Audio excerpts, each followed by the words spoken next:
Hoe staan noemt dat? You never want to begin talk. Barge. Say it out, man. Alright, then you don't say it. Alright, cut. Barge, and then you have me, Darwin Paraset, and me here, right? Okay. Alright. So, we come straight from the town bordered next to Mexico City, Chetumal. Right, and we are start with presentation with the question.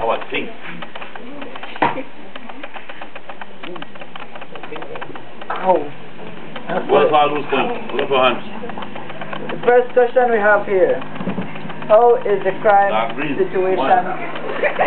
What you do, me scratch my head, sir.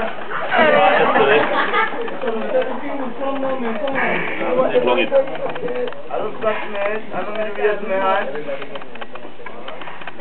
How is the crime situation affecting us in our area? In Corozal.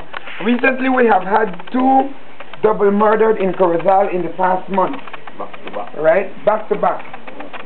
That 1 week after the other. Right? How is this affecting it? Something, not that it couldn't happen. Well, actually it did happen.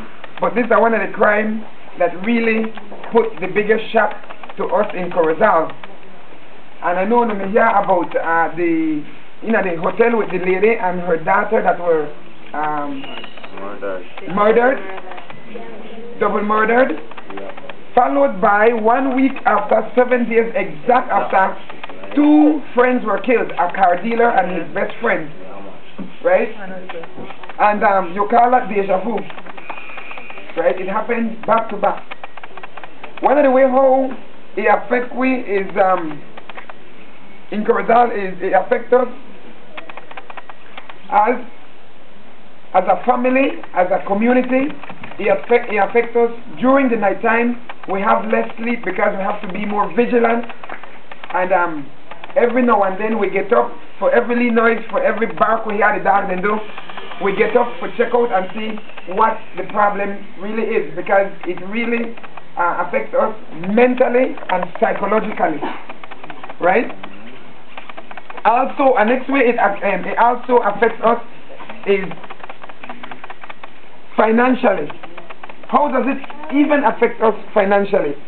We spend more money on equipment such as video cameras, right? And as well, neighborhood watch is not for the volunteers. You don't really pay, but you have to spend money. If you open one neighborhood watch, you have to find ways, resources to keep that neighborhood watch going. Whereas you have to, as a group, buy bicycles if you have to, or if you really want to. You have to get nighttime when the people decide to watch. You have to supply them with what? Flashlights, batteries, and they leave food, tape recorders, whatever it is that they need, right? So financially, it also affects us as a community financially. I said the less sleeping and the extra money for the security systems and stuff. Those are the main. They have many more, but those are the main ones that we base on.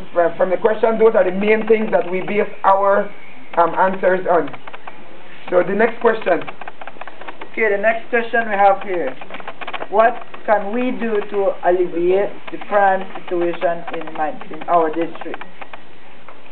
What can we do to alleviate the crime in our district? Very simple. Look out for your neighbors. Alright? Right? Look out for yourself, for your neighbors as much as how you look out for yourself. And in that case, like where I said all the way back in the first part, that neighborhood watch is something very important. It costs things, alright? It costs, but to be honest with you, it's very important that you have neighborhood watch.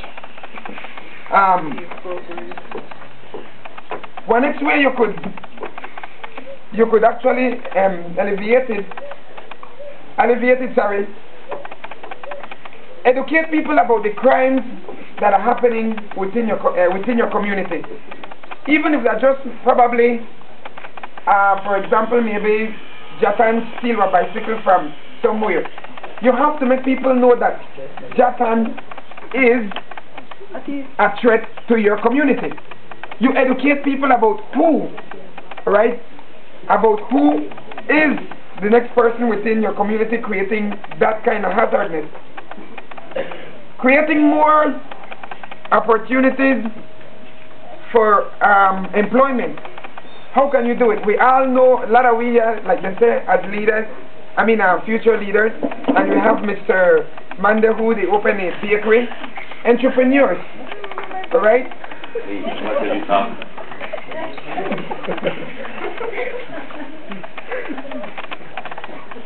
Right? That's our next way how you could alleviate it. Alright? One next way you could alleviate these things, make sure that your security systems at your homes are well in place. If you know a lock on your door, no really the work too good, it better it cost you $45 to fix the lock, or it cost you a fortune to try to get back all the way you had. Really? Right? That's the next way you could also help with the alleviation. And again, like, if you see somebody for strange, all we know for we neighborhood, right? All we know we neighbors, we know we areas. If you see somebody in your area that looks, you don't really have to really look that suspicious, because criminals now come like angels, smiling with you and stuff like nothing to happen. Alright? You just smile with them, and if you see them go down the street, make sure you get in contact with Miss Harry. If you don't, so make sure you know that somebody when not belong in the area, they come her way. That is alerting. That is alerting each and everybody in a Fono community that there is a stranger. That is how is the next way that you can alleviate crime within your community. I will go with the final question. The final question is, what recommendation would we have to give the youth department to alleviate crime?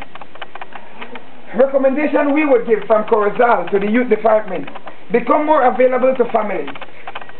Alright? In that sense, it's not just having a building and having the officers knowing that there is a YFF or the new name that they have. It simply means, just like the politicians, just like who could get volunteers who come here, get volunteers to go from house to house and educate people. It's that simple. Alright? It's that simple. Become more active with educational institutions, because we do have youth groups, right?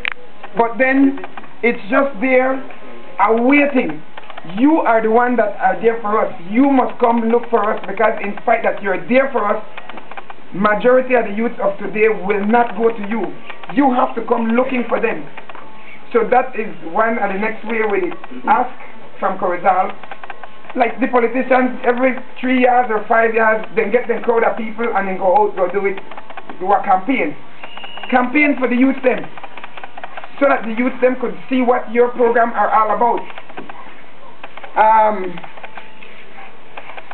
As a radio announcer, I said, and I came up with this on my own, the airwaves are very effective. Very effective. Use the airwaves.